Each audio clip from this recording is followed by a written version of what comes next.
Bonjour à tous et bienvenue dans cette nouvelle vidéo et aujourd'hui on se retrouve pour parler de Die Five Bloods, la dernière bombe de Spike Lee sortie sur Netflix. Et oui, j'ose le dire, une grosse bombe. Après, est-ce le meilleur film? Non. Mais ça fait partie d'un de ses meilleurs films, ça c'est très clair. Mais avant de vous en parler, je tiens à vous dire que cette vidéo est sponsorisée par NordVPN.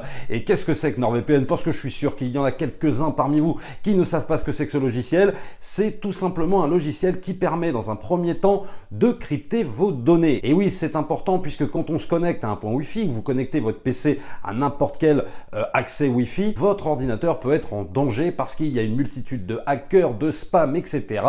qui peuvent venir attaquer votre PC. Avec NordVPN, vous réglez le problème puisqu'il permet de crypter l'ensemble des données. Donc ça garantit une sécurité maximale pour votre PC et ce n'est pas négligeable. Le deuxième point, et non des moindres, très important, c'est le contournement de la géolocalisation.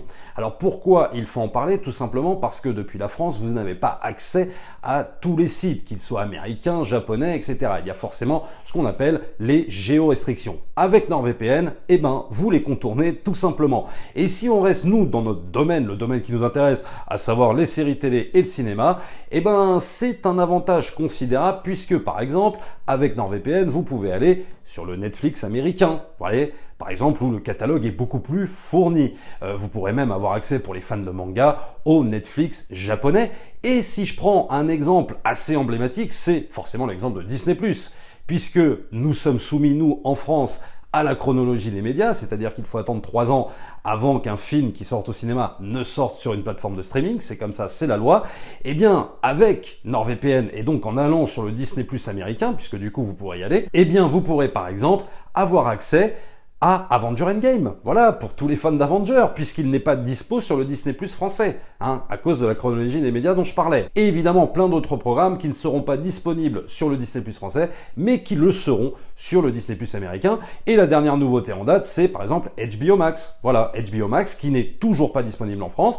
Avec NordVPN, vous pourrez profiter de l'offre, par exemple, d'HBO Max. Donc, c'est quand même un sacré avantage. Alors, NordVPN est évidemment compatible avec tous les systèmes d'exploitation, que ce soit Windows, que ce soit les iOS, Android et même Linux. Vous avez une assistance 24 heures sur 24, 7 jours sur 7 en cas de galère. Et comme vous me connaissez, je suis assez cool, je vous fais évidemment bénéficier d'une offre à moins 70% avec un code promo, ce qui vous fait 3,11 € par mois pendant 3 ans, plus un mois gratuit supplémentaire avec le code promo Tommy. Et je vous mettrai bien évidemment ce fameux lien dans la description de la vidéo et également dans le commentaire épinglé. Donc évidemment, n'hésitez pas à profiter de cette offre.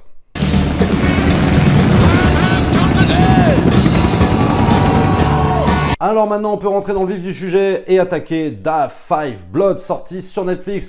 Comme je disais en début de vidéo, le dernier film de Spike Lee. Alors il faut savoir qu'au départ, Die Five Bloods, c'était un projet que portait Oliver Stone et donc ça lui aurait permis de réaliser un 4e film sur la guerre du Vietnam. C'est un sujet qui connaît bien le père Stone, mais chemin faisant, le projet a atterri dans les mains de Spike Lee puisque Stone a un petit peu laissé tomber le truc. Mais quand Spike Lee a repris le projet, il a décidé de beaucoup plus l'axer à travers les yeux justement de 5 Afro-Américains, de 5 anciens vétérans afro-américains. Donc c'est un point de vue un peu inédit par rapport à la guerre du Vietnam traitée par le cinéma américain. Et donc là, le but, c'est que ce sont 4 anciens vétérans du Vietnam, donc noirs américains, qui vont à la recherche d'un fameux magot rempli de lingots d'or et aussi chercher la dépouille de leur ami décédé. Alors attention, avec Die Five Blood, il ne faut pas s'attendre à un gros film de guerre où tout va péter dans tous les sens. Je vous préviens, ce n'est absolument pas le but de Spike Lee, puis surtout quand on connaît le cinéaste, on sait que c'est pas forcément là où il excelle le mieux. Alors je dis ça parce que si je fais une comparaison avec Miracle à Santa Ana qu'il avait sorti, pour moi c'est vraiment pas un de ses films les plus réussis. Je pense que Spike Lee n'est pas forcément à l'aise avec le film de guerre. Il y a peut-être des gens qui vont beaucoup aimer. Moi, j'ai énormément de réserves sur ce film. Alors que justement, on a l'impression qu'avec Die Five Blood, il a retenu un petit peu les leçons de son semi-échec sur Miracle à Santa Ana, comme quoi il est peut-être pas capable de faire un véritable film de guerre, mais finalement mélanger un petit peu des séquences de guerre quand même épiques, parce qu'il y en a dans Die Five Blood, mais surtout de faire un film très introspectif sur ces personnages. Alors quand je dis film introspectif, ça veut pas dire que c'est chiant, hein, attention, c'est loin d'être chiant Die Five Blood, c'est très bien rythmé, on a quand même Spike Lee derrière la caméra, et on sait que Spike Lee c'est quand même un grand conteur, même quand il s'agit de raconter le quotidien, il n'y a aucun problème là-dessus, mais je tenais à vous avertir que ce n'est pas un pur film de guerre, donc ne vous attendez pas à ça. Who was that guy? That brother was the best damn soldier that ever lived.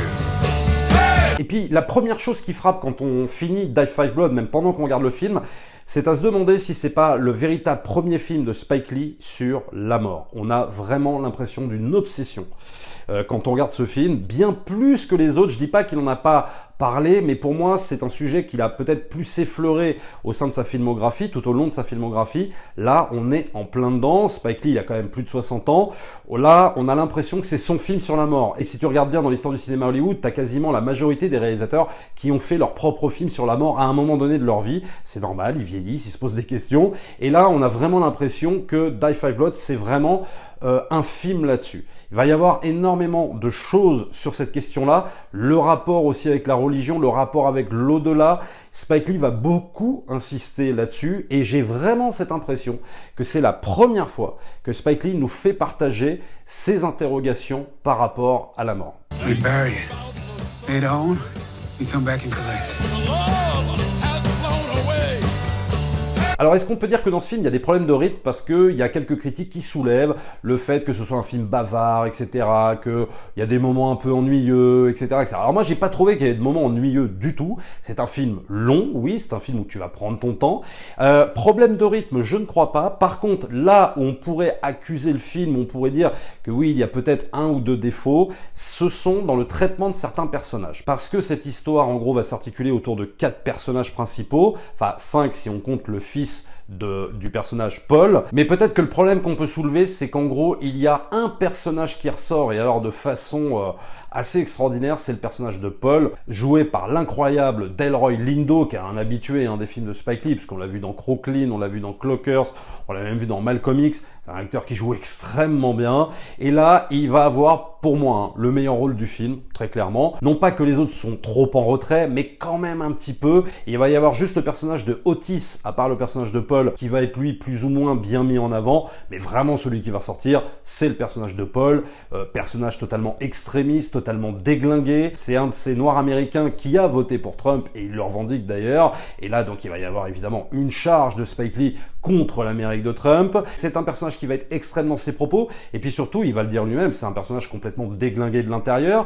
C'est un personnage qui est complètement traumatisé par rapport à son expérience qu'il a vécue au Vietnam, et notamment par rapport à la mort de celui qu'ils vont chercher, à savoir Norman. Donc c'est un personnage qui va beaucoup ressortir.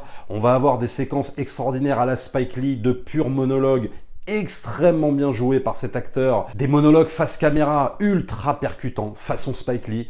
Ceux qui connaissent l'œuvre du cinéaste vont savoir à peu près de quoi je parle, même sans avoir vu le film, qui va rappeler par exemple ce que l'Amérique doit aux Afro-Américains et qu'il ne leur a jamais donné. On va être aussi dans des revendications de je veux choisir ma mort, non pas imposées par les gouvernements, mais moi je veux choisir ma propre mort. Donc on va avoir énormément de thématiques comme ça dans ce film, joué par cet acteur extraordinaire. Vraiment, moi je lui donnerais un Oscar tellement il joue bien. Ce Delroy Lindo là, vraiment je trouve que c'est peut-être là son meilleur rôle, en tout cas si je prends les films de Spike Lee dans lesquels il a joué, c'est peut-être là Spike Lee, pour moi il lui a donné peut-être le rôle de sa vie quoi. Avec quand même celui de Crooklyn, pour les amateurs de Spike Lee, vous saurez de quoi je parle. Delroy Lindo dans Crooklyn, il est phénoménal. Back here, it is not easy. Bon, en termes de technique, c'est du Spike Lee, donc il n'y a quasiment rien à dire, rien à reprocher. Si ce n'est la particularité qu'on a les séquences du présent avec un très très beau scope comme ça, grand angle énorme avec de super beaux paysages et tout ça. Et quand on va passer au flashback, donc les scènes de guerre, parce qu'il y a quand même des scènes de guerre, faut pas exagérer, c'est pas parce que je vous ai dit que c'était pas un film sur la guerre du Vietnam, enfin je veux dire un pur film de guerre en gros, qu'il n'y a pas de séquences de guerre, on en voit et elles sont extrêmement bien réalisées. Là, Spike Lee passe en 4/3. Alors c'est assez surprenant au début, mais du coup ça apporte une espèce de touche vintage avec une image hyper granuleuse et qui nous fait croire vraiment presque que ce serait un reportage, même si Spike Lee choisit de mettre en gros les mêmes acteurs, c'est-à-dire qu'on fait pas comme dans The Irishman un truc de rajeunissement sur les acteurs, on va prendre les mêmes acteurs et on les fait jouer plus jeunes. Alors au début c'est un petit peu surprenant, mais au bout d'un moment on s'y habitue, et puis il n'y a pas tant de scènes de flashback que ça dans le film. Alors il y a évidemment un hommage à Apocalypse Now, je ne vous dis pas lequel, vous verrez quand vous verrez le film. Die Five Blood, c'est surtout un film sur le devoir de mémoire. C'est un film qui va aussi, à travers des images d'archives, nous raconter toute cette période-là. On va nous mettre beaucoup de musique, que ce soit Marvin Gaye, des musiques des fin des années 60, 70, noires américaines surtout, et qui collent avec le propos du film, même si évidemment on a la fabuleuse partition de Terence Blanchard, qui est absolument fabuleuse. De toute façon, Terence Blanchard c'est toujours très très bon. Et donc le but de Spike Lee, bien plus que de faire un vulgaire film de guerre, c'est de nous informer sur la condition des Afro-Américains à cette époque-là, et je peux vous dire que c'est extrêmement intéressant parce que Spike Lee n'est plus forcément dans un militantisme forcené, même si évidemment il a encore des choses à dire par rapport à cette question, mais c'est toujours très intéressant de l'écouter, surtout par rapport à l'époque dans laquelle on vit, avec le Black Lives Matter et l'affaire George Floyd, donc c'est toujours très intéressant, mais on est quelquefois aussi dans un discours extrêmement nuancé à travers ces personnages qui sont justement, c'est le cas de le dire, noirs ou blancs, ils sont toujours très très en nuance, et parfois le propos de Spike Lee va l'être aussi. No!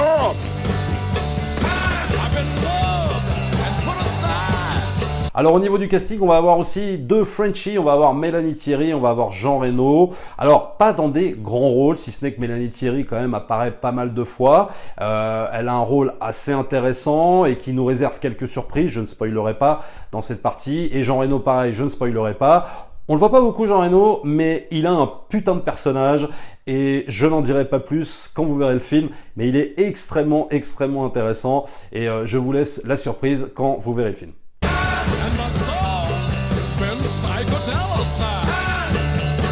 We've been dying for this country from the very get.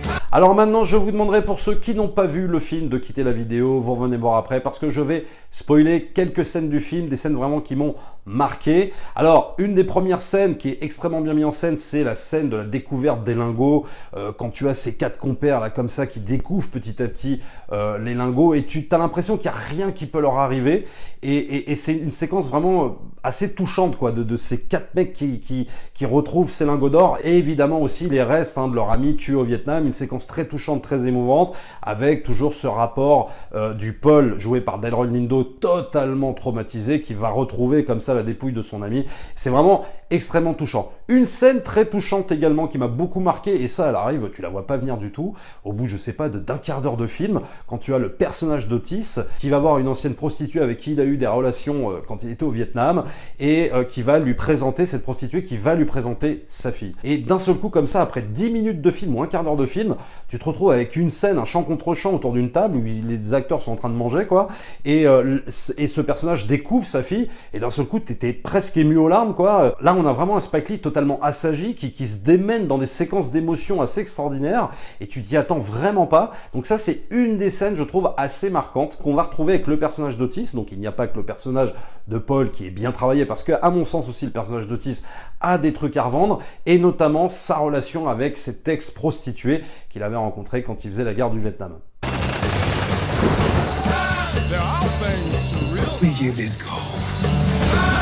Et puis alors il y a des séquences d'une extrême violence et c'est ça que j'ai pas dit forcément dans la partie non spoiler, mais c'est un film très violent, une violence que tu ne vois pas venir. C'est pour ça que pour moi ce film est extrêmement bien géré parce que on nous montre non pas un contexte de guerre puisqu'on n'est plus dans la guerre du Vietnam, mais on nous rappellerait presque des scènes de guerre quoi.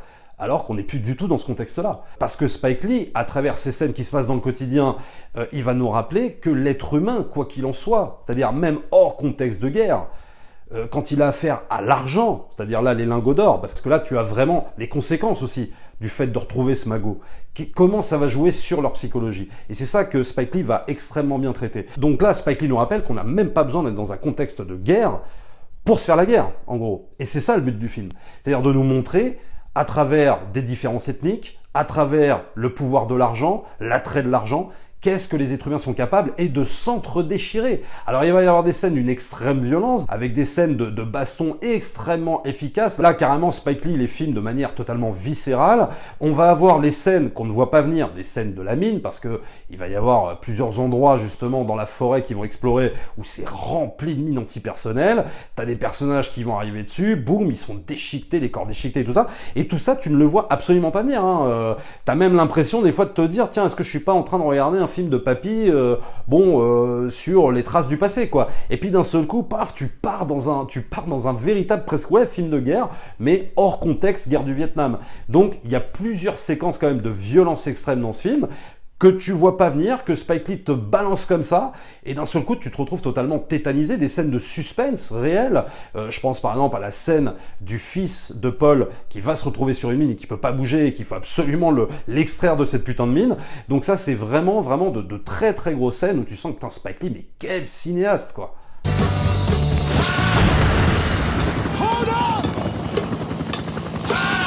Et puis une des dernières scènes qui m'a vraiment marqué, c'est cette fameuse scène du pardon en fait entre Paul et Norman, Norman qui lui réapparaît comme ça, et là on a encore une scène qui va nous rappeler l'au-delà, Spike Lee obsédé par cette question de mort et d'au-delà, et surtout de pardon également. Donc on a une très très grosse scène hyper émouvante. Avant la mort de Paul qui va être surviolente, mais on a cette scène hyper émouvante quasiment en fin de film, et ça c'est une des scènes qui m'a réellement marqué parce que elle est vraiment dans la thématique obsessionnelle, j'ai envie de te dire, de Spike Lee dans ce film précis.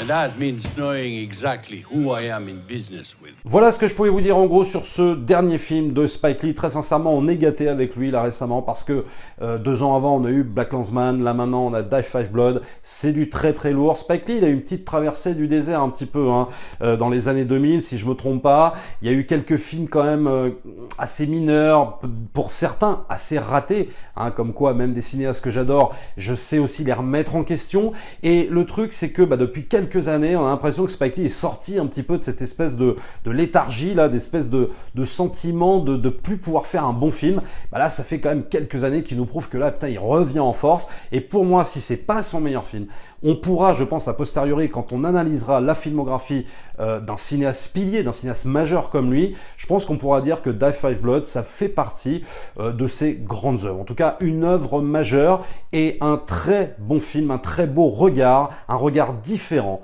sur la guerre du Vietnam, même si évidemment je respecte énormément un cinéaste comme Oliver Stone et j'en reparlerai sur la chaîne, ne vous inquiétez pas, mais pour le coup, on a un regard différent et je peux vous dire une chose, c'est que ça fait le plus grand bien.